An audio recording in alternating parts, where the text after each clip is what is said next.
YouTube channel CTET pro में आप सबका स्वागत है। आज की वीडियो में हम डिस्कस करेंगे सीडीपी पेडागोजी के मोस्ट इम्पॉर्टेंट क्वेश्चन जो प्रीवियस ईयर पेपर से लिए गए हुए हैं। और ये क्वेश्चंस आप अच्छे से समझ लेंगे तो ये है कि जो आने वाले पेपर हैं उसमें से अच्छे से ज़्यादा क्वेश्चंस आपको मिलेंगे। तो आगे चलेंगे, देखते हैं। जो अभी तक चैनल को सब्सक्राइब नहीं किया है वो सब्सक्राइब कर ले। जो नए हैं इस चैनल पे, लाइक जितना हो सके उतना लाइक करें, शेयर जितना कर सकते हैं आप दोस्तों के बाद। जो शिक्षा शास्त्र या सीडीपी जिस पेपर में पूछी जाती है उसके लिए ये वीडियो बहुत इम्पोर्टेंट है। कमेंट बॉक्स में ज़रूर बताएं कि सेशन आपको कैसा लगा या वीडियो आपकी कैसी है, बेल आइकन के साथ दबाते हुए। आगे चलेंगे नेक्स्ट क्वेश्चन की तरफ। अब क्वेश्चन बहुत इंपॉर्टेंट है, क्वेश्चन आया हुआ है पेपर में। परिवार एवं पास पड़ोस बच्चों के समाजीकरण की कौन सी एजेंसी है ये बतानी है मैं। ऑप्शन मनोवैज्ञानिक एजेंसी है, प्राथमिक एजेंसी है, मध्य एजेंसी है या द्वितीयक एजेंसी है। तो इसका राइट आंसर हमारा क्या होगा, ये है प्राथमिक एजेंसी। तो प्राथमिक एजेंसी क्या होती है, ऑप्शन नंबर बी इसका राइट आंसर है। पहले प्राथमिक एजेंसी समझ लेते हैं। प्राथमिक एजेंसी वो होती है जो बच्चा जन्म लेता है और आंखें खोलते हुए देखता है। जैसे बच्चे ने घर पे जन्म लिया या घर पे है तो वो परिवार सबसे पहले जो है ये एक प्राथमिक एजेंसी के अंदर आता है, जिसके माता पिता प्राथमिक में आते हैं, परिवार आता है। आस पड़ोस, पास पड़ोस जो आपके बगल या पड़ोस में है वो एक प्राथमिक एजेंसी में आते हैं। मध्य एजेंसी में वो आते हैं जैसे स्कूल है, स्कूल आपका, ये सब चीज़ें आ जाती हैं। तो आगे चलेंगे नेक्स्ट क्वेश्चन की तरफ। बहुत इंपॉर्टेंट क्वेश्चन है, बाल्यावस्था की अवधारणा से क्या अभिप्राय है। ऑप्शन नंबर 1 ए क्या है, एक विभिन्न सांस्कृतिक संदर्भों में सार्वभौम रूप से समान। ऑप्शन नंबर बी समकालीन सामाजिक रचनावादी मनोवैज्ञानिकों के अनुसार यह एक सामाजिक संरचना है। जो बाल्यावस्था एक सामाजिक संरचना नहीं है, यह है कि बच्चे दुष्ट रूप में पैदा होते हैं और उन्हें सभ्य बनाना होता है। मतलब बच्चे जो है हमेशा गलत ही पैदा होते हैं कि गलत तरीके से वो जो उनके अंदर गलत विचारें होती वो पैदा होती हैं, उनको सही बनाना है। क्या ऐसा बच्चे होते हैं? ऐसा नहीं होता है। या ऑप्शन नंबर डी क्या है, या कि बच्चे शून्य से शुरुआत करते हैं और उनके गुण पूरी तरह से परिवेश द्वारा निर्धारित किए जाते हैं। ये एकदम राइट आंसर है कि बच्चों को शून्य से शुरुआत की जाती है। ऑप्शन नंबर डी इसका राइट आंसर है। या कि बच्चे शून्य से शुरुआत करते हैं और उनके गुण पूरी तरह से परिवेश के द्वारा निर्धारित किए जाते हैं। जो बच्चा स्कूल जाता है फिर धीरे धीरे ज्ञान की वृद्धि होती रहती है।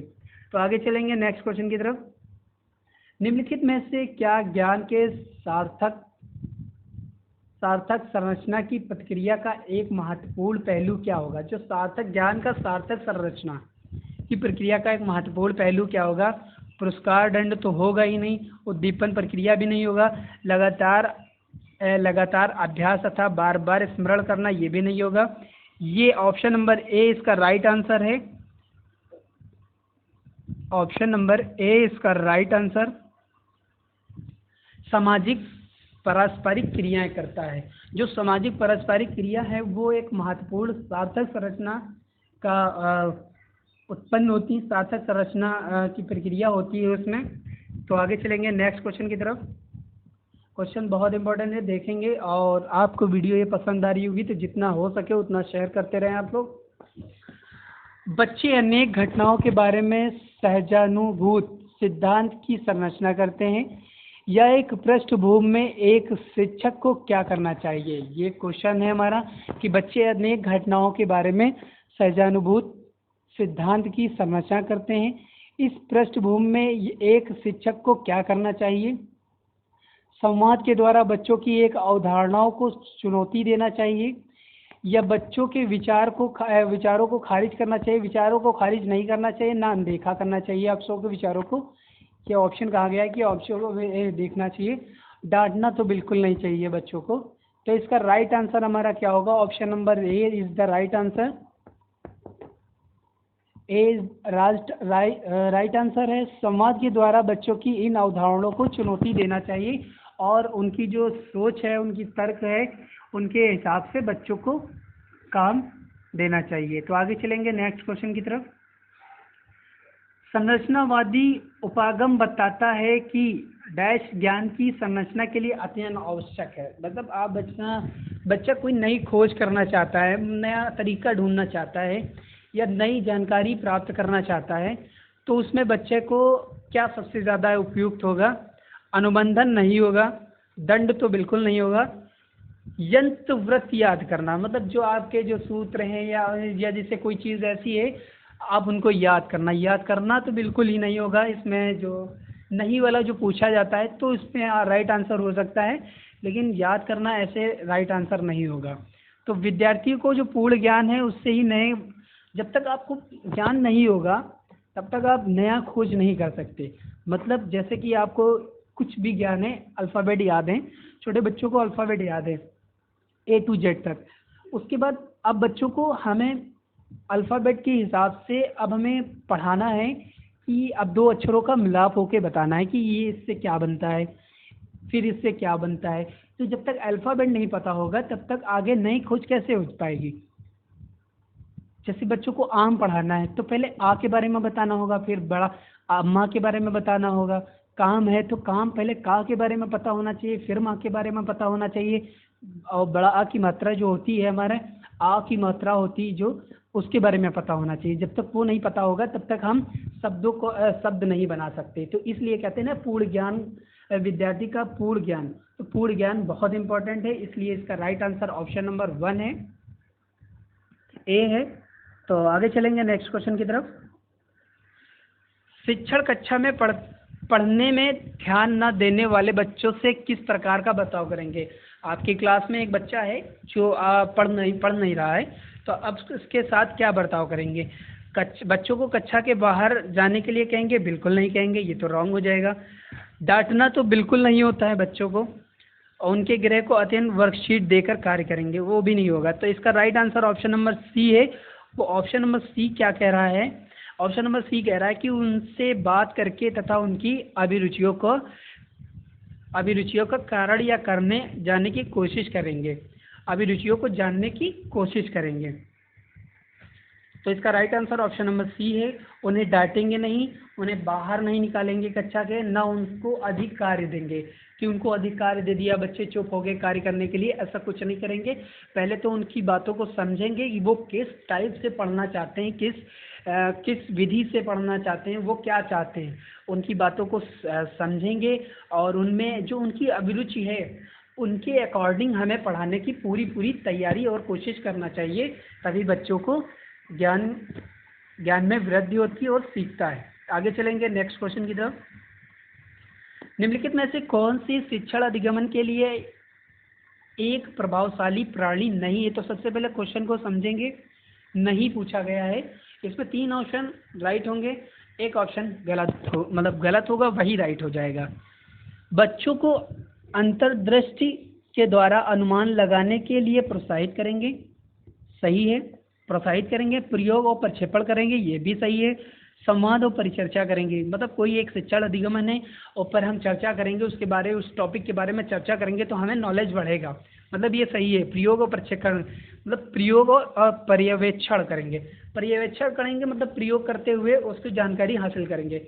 आपको एक काम दे दिया गया या कह दिया गया कि भ्रमण से आपको क्या क्या जानकारियाँ मिली, तो आपने वहाँ पे जाके, या कोई एक ऐसा असाइनमेंट दे दिया गया तुमको ही करना है, तो उसमें ये जान जाओगे कि हाँ ये हमने प्रयोग किया और इसमें प्रवेक्षण किया कि हमें इसकी जानकारी प्राप्त हुई।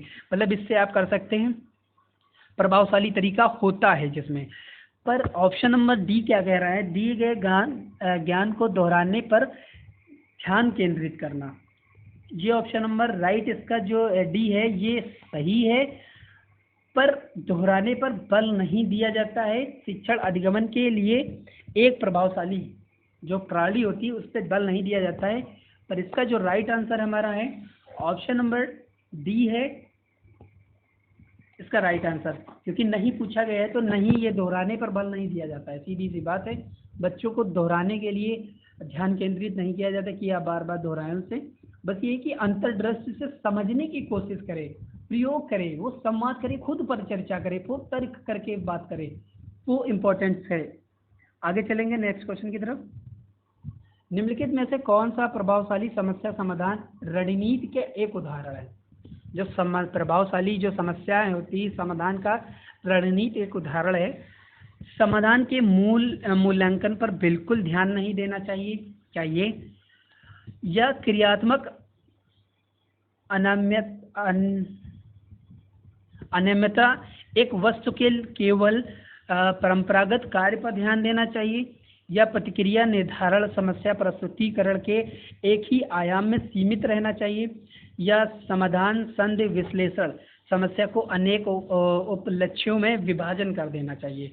मतलब आपके पास कोई एक प्रोजेक्ट है, तो प्रोजेक्ट में आप क्या करेंगे कि प्रोजेक्ट में कई तरीके से काम होते हैं, कई जगह पे समस्याएं होती हैं, कई जगह पे तो हम क्या करते हैं कि उन समस्याओं को या उन कामों को थोड़ा सा बांट के करवा लेंगे, तो उससे ये रहेगा कि बच्चों को कोई परेशानी नहीं होगी और वो अपना काम कर सकते हैं, ज़्यादा परेशान होने की कोई दिक्कत नहीं होगी। ऑप्शन नंबर डी इसका राइट आंसर होगा। वो ये है कि साधन जो है और संधि विश्लेषण समस्या को अनेक उपलक्ष्यों में विभाजित कर देना, मतलब जो समस्याएं होती उनको टुकड़ों में विभाजित करके उनका समस्या समाधान करना, यही प्रतिभाशाली लोगों का नज़रिए के हिसाब से करना होता है। कि प्रभावशाली बच्चों का करना होगा कि जो समाधान या संधि विश्लेषण समस्याओं को अनेक उपलक्ष्यों में विभाजित करना। तो आगे चलेंगे नेक्स्ट क्वेश्चन की तरफ। निम्नलिखित में से कौन सा कारक कक्षा में सार्थक अधिगमन का पक्ष लेता है? सबसे पहले ये देखेंगे कि जो सार्थक अर्थ है, सार्थक अधिगमन का पक्ष क्या होगा। बच्चों को पढ़ने के लिए अभिप्रेरित करने हेतु परीक्षणों की संख्या को बढ़ाना, या बच्चों को पढ़ने के लिए अभिप्रेरित करने के लिए पुरस्कारों को बढ़ावा देना। तो अधिगमन में पुरस्कारों का जो बढ़ावा देना है, ये ज़रूरी नहीं है कि बार बार जो ज़्यादातर पुरस्कार आप देते रहेंगे पढ़ने के लिए तो बच्चा बोर हो जाएगा, और जो पढ़ने का जो तरीका है, पढ़ने के जो क्षमता है बच्चे की, वो धीरे धीरे रुचि है वो ख़त्म होती रहेगी बार बार पुरस्कार जीतने या करने से। तो ये क्या है, निर्देश के लिए केवल व्याख्यान विधि का अपनाना ये भी नहीं होगा। विषय वस्तु तथा सब बच्चों के संपूर्ण कुशल क्षेम एवं अधिगम की प्रति सच्चा सरोवर रखना है। इसका right answer option number D है, सच्चा सरोवर रखना। बच्चों को पढ़ने के लिए अभिप्रेरित परीक्षण की संख्या बढ़ाना, बार बार परीक्षण ले रहे हो, बार बार उनकी चेक कर रहे हो क्या है या क्या नहीं है, तो ये तीनों चीज़ें तो बिल्कुल नहीं करेंगे, ये तीनों चीज़ें गलत हो जाएंगी। इसका right answer option number D है। आगे चलेंगे नेक्स्ट क्वेश्चन की तरफ। इम्पोर्टेंट क्वेश्चन है, एक शिक्षक एक समावेशी कक्षा में विशेष योग्यता वाले अभिकर्ताओं की आवश्यकताओं को किस प्रकार से बता सकता है? आकलन के लिए पेपर पेंसिल टेस्ट का प्रयोग करना और रटने पर बल देना। तो ये जो समावेशी शिक्षा होती है या कोई हमारी एनसीएफ भी रटने पे बल देने के लिए जहाँ पे रटने पे आ जाए वो रॉन्ग हो जाएगा आंसर। इसको सबसे पहले तो ये रॉन्ग हो गया। विद्यार्थियों को निर्देश देने के लिए एक रूप तरीका तैयार करना, ये भी गलत है। अत्यधिक लिखित गृह कार्य देना, गृह कार्य ज़्यादा देने से कोई बात नहीं है। प्रत्येक विद्यार्थी के लिए अधिगमन की सशक्त पक्षों और कमजोरियों का विश्लेषण के आधार पर विशिष्ट अधिगमन के विशेष उद्देश्यों को विकसित करना। ऑप्शन नंबर डी इसका राइट आंसर हो गया कि जो प्रत्येक विद्यार्थी है उनकी जो कमजोरियां हैं उनको अच्छे से विश्लेषण करके और विशिष्ट उद्देश्यों को विकसित करना, मतलब अच्छी सी जानकारियां और उन समस्या समाधानों को करते हुए आगे बढ़ेंगे, बच्चों को कराएंगे। यही इसका right answer option number D है। तो आगे चलेंगे नेक्स्ट क्वेश्चन की तरफ। तो इसी के साथ हम वीडियो को समाप्त करते हैं और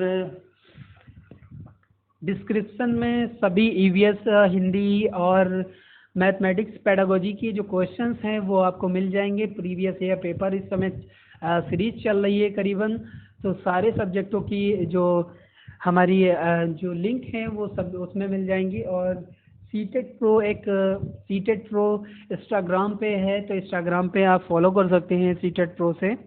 और इसी के साथ हम वीडियो को समाप्त करते हैं। Thank you for watching.